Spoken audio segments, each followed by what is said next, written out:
In studio for a little bit is a fellow named Shayne Sharkey, a realtor by trade, but also the head of an organization called Play Ball Shreveport. Let's start here. You think that you want to renovate, you want to redo Fairgrounds Field. Yeah, absolutely. Because God, and Donald Trump thinks the wall is a long shot. it's not as bad as you think. Explain to me how. Okay, explain to me how it's not as bad as I think. Well, one of the things that initially I did was I got a friend who's a construction supervisor for a large company here, and he's built some of the largest buildings around. And me and him broke into the stadium, got access to the stadium. I'm not hearing any of this. Right. And, you know, we checked it out structurally. It's structurally sound. We know what the problems are with the stadium, and we know how to be able to renovate those things. Problem number one is bats, and they are a protected species. Do I understand that correctly? And do I also understand, look, don't get me wrong, I am a huge baseball fan. Right. That guy right there, Little Parky, an amazingly huge baseball fan. Right. There are people listening right now who would love for baseball in some form to come back to Fairgrounds Field. Correct. But when you see estimates of the number of bats occupying being into six figures, and that there are all these federal laws that say you've practically got to put them all on an air-conditioned U-Haul and tote them out, isn't it? How do you overcome that? Well, first off, you do want to follow the guidelines and suggestions from bat conservative company or organizations. Yeah. So we estimate the population of the bats around 30,000. Yeah. And we've contacted a national company who's certified and authorized to handle this problem. That's where I got my numbers confused. It was like 30,000 bats. Correct. And it would be like $200,000 to get them out. Is that number what you heard? 256,000.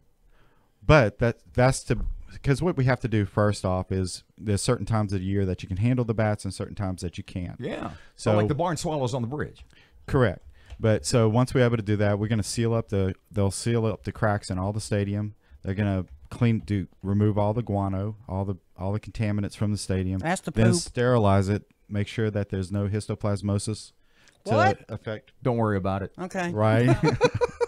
And make sure it's a safe environment because we want to make sure that it's safe for families. So, I mean, I okay, want well, my wait a minute. family So- to be able to enjoy it as well. What's your what do you want the city? You want the city to give you the facility, lease you the facility? What's the plan? Correct. What we want to do is have the city do a long-term lease with us. And what we're going to do is pay for the renovation of the stadium. Cost of the renovations, what are you estimating? From beginning to end. Yeah, that's the hardest thing to do because of the bats and it's not safe to go into the stadium right now. We're not sure about certain things like the electrical and the plumbing, which has basically just been sitting there for 8 years. Is $500,000 too much? We're thinking around $5 to $7 million to do the renovation of the stadium. Wow. Right. Where are you going to get all that money, Shayne? You got gold somewhere? No, what we're going to do is we're forming a nonprofit, and that's going to be for the renovation of the stadium, but also for the operation of the stadium. So a lot of it's going to come from small donations from individuals. We're getting connected with a lot of people through our Facebook and going out and speaking to different organizations. We've had big businesses in the area who want to donate to the project as well. And then by being a nonprofit, we can petition for grant money as well to take care of the stadium. How do you get that money back? You going to charge the teams to play, or what's the goal to make money on it? You're not in this just because you're a great guy, though you are. Well, the biggest thing is like being able to set it up to where it's self-sustaining over time. We want to turf the stadium so that we can use it for baseball, softball, and also for college and college soccer. And what we want to do is have it to where we're gaining revenue through advertising sales, advertising within the stadium, sponsorships, going through the grant money as well to make sure that, hey, 7 years down the road, 8 years down the road, whenever it's time to replace the turf, that we have the money available in retained earnings to do that. Are you a married man? Yes, I am. Do you have close friends?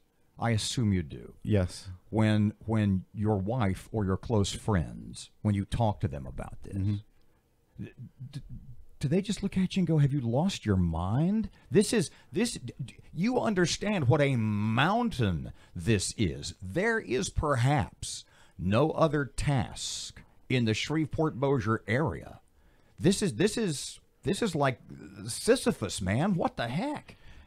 Well, when people understand what the true purpose of that stadium is going to be, and that's going to be able to reach out to kids in our area who are they're struggling at the home level. They don't have parents there at home, or their parents are working. Both parents are working. They're financially struggling. They're dealing with things like alcohol and drug abuse, and they don't have anybody pouring life into them and giving them positive feedback into their lives to where they can grow up in a great environment. And people see it as just a stadium. We see it as what that stadium is going to be used for, and that's going to be able to reach these kids. So we have organizations like Extra Innings and Empire, who said that they would put on camps at the stadium. We have colleges their players will come and do special camps to reach out to kids too, just to pour life into them. You're also mentioning that it's not just a sports use. You're looking at maybe doing some outdoor concerts, showing some movies there. What's the goal with regard to outside of the sports arena? Well, we want to be able to have the stadium being used year-round. I mean, the great thing about the stadium, it's a great sports facility, and because of the size of it, we can use it for baseball, softball, and soccer on all levels, youth, high school, and college. But there's a great clubhouse, the skybox area, can be we're going to renovate that and make that available to different organizations for meetings, and if we have other nonprofits in the area who are doing projects in that district, that they can use that as a launching area to reach out to those families in those areas. What's your timetable for getting work started and getting when you things get the done? money, right? Yeah. Probably take 1.5 to 2 years to do the full renovation. People can help you by signing your petition at change.org, right? Yeah, the best way to reach our petition is go to our Facebook page, Play Ball Shreveport, and there you can see the link to go to change.org. Right now we're Play Ball Shreveport on Facebook. Yeah, Yes, it's sir. on our KEEL website and also today. on Instagram as well. Yeah, it'll be at keelnews.com here within the hour or so you can get the links to it if you need it. Absolutely. Thanks for coming in. Absolutely. Thank you And for having me. Good luck. Not the simplest of tasks. We wish you the best. Thank you.